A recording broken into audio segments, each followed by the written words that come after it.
로마서 4장 9절부터 17절까지의 말씀입니다. 로마서 4장 9절부터 17절까지의 말씀. 로마서 4장 9절부터 함께 읽겠습니다. 그런즉 이 복이 할례자에게냐 혹은 무할례자에게도 오냐? 무릇 우리가 말하기를 아브라함에게는 그 믿음이 의로 여겨졌다 하노라. 그런즉 그것이 어떻게 여겨졌느냐? 할례시냐 무할례시냐? 할례시가 아니요 무할례시니라. 그가 할례의 표를 받은 것은 무할례시의 믿음으로 된 의를 인친 것이니 이는 무할례자로서 믿는 모든 자의 조상이 되어 그들도 의로 여기심을 얻게 하려 하심이라. 또한 할례자의 조상이 되었나니 곧 할례 받을 자에게뿐 아니라 우리 조상 아브라함이 무할례시에 가졌던 믿음의 자취를 따르는 자들에게도 그러하니라. 아브라함이나 그 후손에게 세상의 상속자가 되리라고 하신 언약은 율법으로 말미암은 것이 아니요 오직 믿음의 의로 말미암은 것이니라. 만일 율법에 속한 자들이 상속자이면 믿음은 헛것이 되고 약속은 파기되었느니라. 율법은 진노를 이루게 하나니 율법이 없는 곳에는 범법도 없느니라. 그러므로 상속자가 되는 그것이 은혜에 속하기 위하여 믿음으로 되나니 이는 그 약속을 그 모든 후손에게 굳게 하려 하심이라. 율법에 속한 자에게뿐만 아니라 아브라함의 믿음에 속한 자에게도 그러하니 아브라함은 우리 모든 사람의 조상이라. 기록된 바 내가 너를 많은 민족의 조상으로 세웠다 하신 것 같으니 그가 믿은 바 하나님은 죽은 자를 살리시며 없는 것을 있는 것으로 부르시는 이시니라. 아멘. 로마서 첫 부분은 인사말로 시작합니다. 인사말의 핵심은 내가 로마에 가겠다라는 것입니다. 로마에 가겠다. 그리고 나서 로마서의 핵심 구절이 이어집니다. 1장 16절 17절 준비되셨죠? 시작. 내가 복음을 부끄러워하지 아니하노니 이 복음은 모든 믿는 자에게 구원을 주시는 하나님의 능력이 됨이라. 먼저는 유대인에게요 그리고 헬라인에게로다. 이 복음에는 하나님의 의가 나타나서 믿음으로 믿음에 이르게 하나니 기록된 바 오직 의는 믿음으로 말미암아 살리라 함과 같으니라. 아멘. 하나님은 의로우시다. 의로우신 하나님께서 우리에게 복음을 주셨다. 그 다음에 이어지는 내용이 무엇입니까? 모든 인간은 불의하다. 모든 인간은 불의하다. 첫째는 이방인들. 그리고 나서 2장에서 이런 말로 시작합니다. 남을 판단하는 사람아.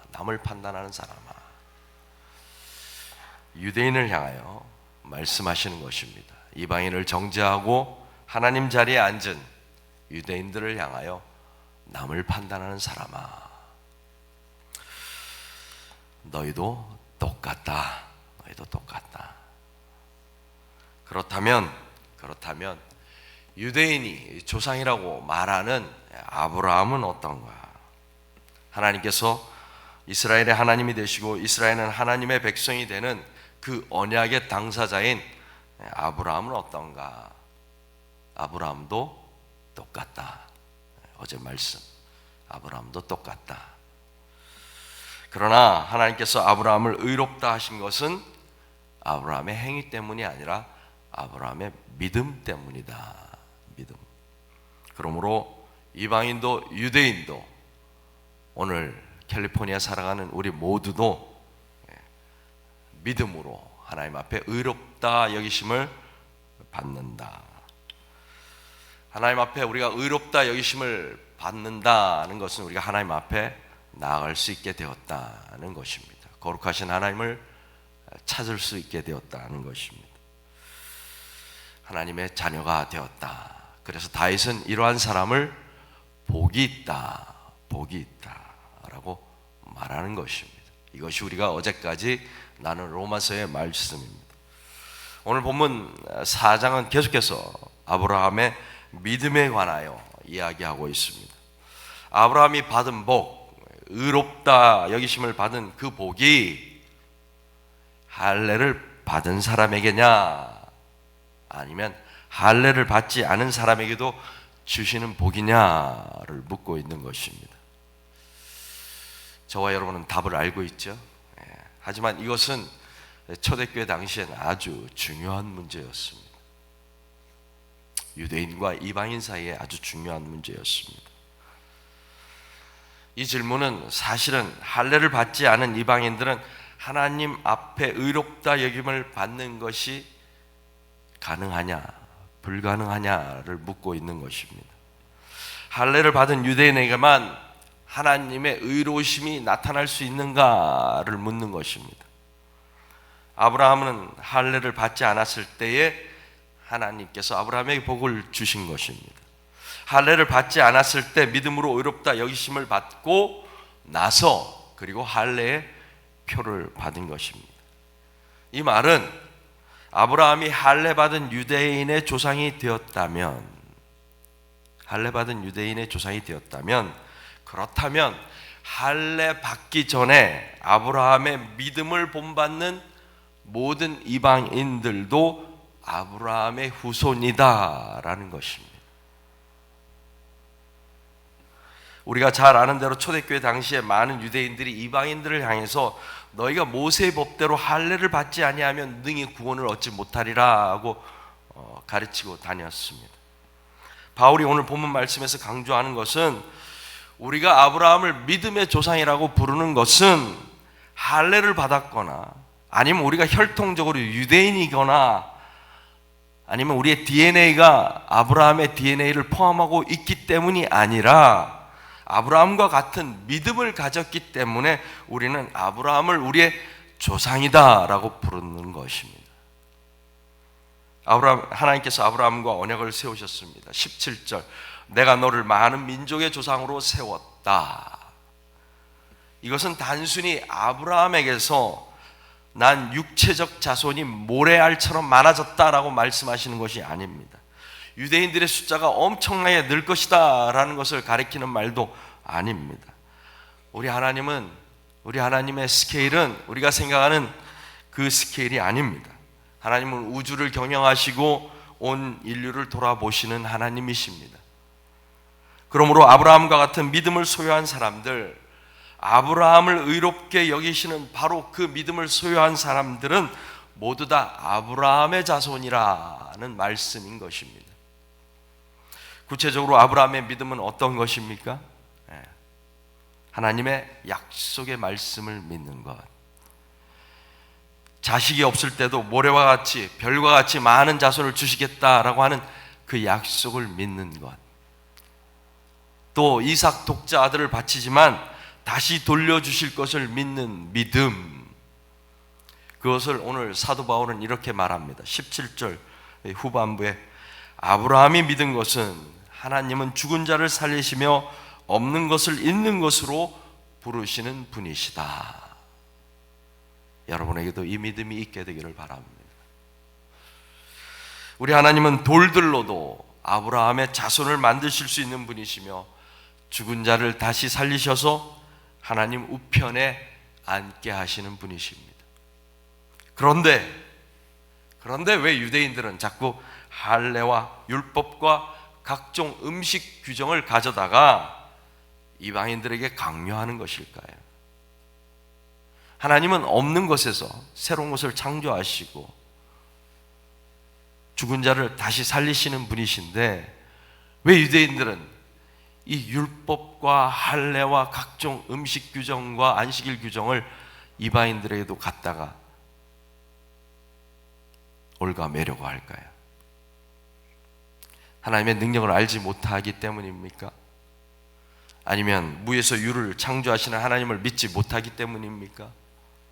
아니면 죽은 자를 살리신 하나님의 능력을 믿지 못하는 것입니까? 제가 대학생 청년 시절에 주일학교 교사를 하면서 성가대를 하면서 주일에 예배를 한 5번, 6번 드린 적이 있습니다. 그때만 해도 주일 낮 예배와 저녁 예배가 있었고 주일 학교도 오전 예배, 오후 예배가 있었습니다. 거기다가 뭐 대학부 청년부 예배를 드리면 기본적으로 5번, 6번 예배를 드립니다. 거기다가 성가대가 예배 전후에 연습이 있었습니다. 이런저런 모임에 참석하다 보면 모임에 파묻혀서 또 예배에 파묻혀서 하루 종일 보내던 시절이 있었습니다. 제가 얼마나 주님과 교회에 충성하던 사람이었겠습니까? 하루 종일. 그런데 어느 날 옆에를 보니까 이제 대학교 와갖고 예수님을 만났다고. 이전까지 다 제가 보기에는 방탕한 생활을 하다가 이제 대학교 와서 하나님을 만났다고, 예수님을 만났다고 팔딱팔딱 뛰어다니는 친구가 있습니다. 교회 사람들이 막 축하해주고 격려해주고 칭찬하는데 제 마음이 마냥 좋았을까요? 아니면 불편했을까요? 아마 유대인으로서 그리스도인 된 사람들이 이방인들을 바라보는 마음이 이러지 않았을까 한번 추측해 봅니다. 제가 주일마다 부엌에 이렇게 들어갑니다. 부엌에 들어가면 부엌의 분위기를 대충 제가 느끼는데 우리 교회는 전혀 그런 것이 없습니다. 제가 단언컨대 우리 교회는 전혀 그런 것이 없는데 다른 교회를 가면 발견할 수 있는 것이 있습니다. 뭘까요? 부엌에 여왕님이 계십니다. 칼자루를 진 여왕님이 계세요. 눈치를 안 볼 수가 없어요. 처음 교회 온 사람이 만약 자기도 한번 봉사해보겠다고 부엌에 들어가면 큰일 납니다. 그런데 들어가서 더군다나 이 칼을 잡으면 이거는 밖으로 불려나가서 한 소리 들어야 되는 이야기입니다. 부엌 나름대로 교회마다 위계와 질서가 있습니다. 필요한 것 같아 보이지만 사실은 텃세입니다. 유대인이 이방인을 보는 마음이 이렇지 않았을까요? 네가 뭐 안다고? 네가 예수 믿은 지 얼마나 됐다고? 할례는 이방인들과 유대인을 구분하는 표시입니다. 그리고 하나님과 언약을 맺은 백성이라는 증거입니다. 수백 년, 수천 년 동안 그렇게 알고 살아왔는데 바울이 육체가 아니라 마음의 할례를 받으라고 말합니다. 율법을 지키는 것 역시 이방인과 유대인의 삶을 구분하는 증거입니다. 안식일에 문을 닫고 돼지고기를 먹지 않고 우상을 섬기지 않는 것, 이 모든 율법의 사항을 어려움 속에서도 지켜왔는데 바울은 율법을 지키는 행위가 아니라 믿음으로 구원받는다라고 말하고 있는 것입니다. 100번 양보해도 유대인의 마음은 어떨까요? 더군다나 로마 교회는 유대인과 이방인의 비율이 역전되어 있는 상황입니다. 유대인들의 마음은 어떨까요? 주도권을 빼앗기는 것입니다. 유대인들의 자랑이 사라지는 것입니다. 좀 더 어려운 말로 하면 본전 생각이 나는 것입니다. 본전 생각. 내가 여기까지 어떻게 왔는데, 내가 어떻게 하나님을 섬기고 성전에서 어떻게 봉사하고 얼마나 희생하면서 살아왔는데 이제 막 교회에 들어온 이방인들이 성령 받았다고 팔딱팔딱 뛰어다니고 은혜 받았다고 소리치며 모든 사람들의 관심을 빼앗아가는 것이 그렇게 기분 좋은 일만은 아니었을 것이다 라는 생각을 해봅니다. 나는 그동안 얼마나 열심히 신앙생활을 해왔는데 이방인들은 내가 지켰던 것들, 내가 열심히 했던 것들을 하지 않아도 된다고 바울은 말합니다. 그럼 난 이제까지 무엇을 하고 살아온 것일까? 본전 생각 나지 않겠습니까? 예수님께서 포도원 일꾼 비유할 때에 9시에 온 사람, 5시에 온 사람 똑같이 대우할 때에 본전 생각나지 않을까요? 망나니로 살던 어떤 이웃 사람이 갑자기 교회에 나와서는 자기는 새로운 사람이 되었다고 교회에서 설쳐되면 기분이 어떨까요? 오늘 본문 말씀을 묵상하면서 제 마음속에 교회 본당 입구에 있는 헌당 기념 동판이 생각이 났습니다. 피부색도 다르고 언어도 다르고 문화도 다르고 음식도 다르고 예배 스타일도 다른데 어떤 마음으로 우리에게 교회당 열쇠를 넘겨주었을까? 우리도 여기서 지난 43년간 지나왔지만 교회를 건축하고 유지한다는 것은 참으로 많은 헌신과 희생과 수고와 땀과 눈물을 요구하는 일입니다. 선뜻 열쇠를 넘겨주는 것은 쉽지 않습니다. 어떻게 세운 교회인데, 어떻게 지켜온 교회인데, 더군다나 우리는 로마 교회처럼 유대인과 헬레인이 함께 번갈아 가면서 교회를 지키던 처지도 아니었습니다. 그러나 확신하건대 그분들이 교회당 열쇠를 한어 회중들에게 넘겨주올 때 우리는 다 아브라함의 믿음을 가진 아브라함의 자손이라는 생각을 하지 않았을까? 우리의 자랑은 전통이 아닙니다. 우리의 자랑은 부흥의 기억도 아닙니다. 기득권을 지키는 것도 아닙니다. 우리의 자랑은 하나님의 은혜를 나누는 것입니다.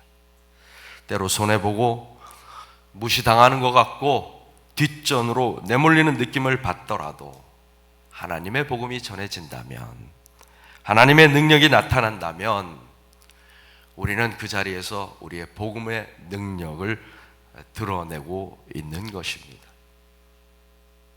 본전 생각나시면 주님을 바라보십시오.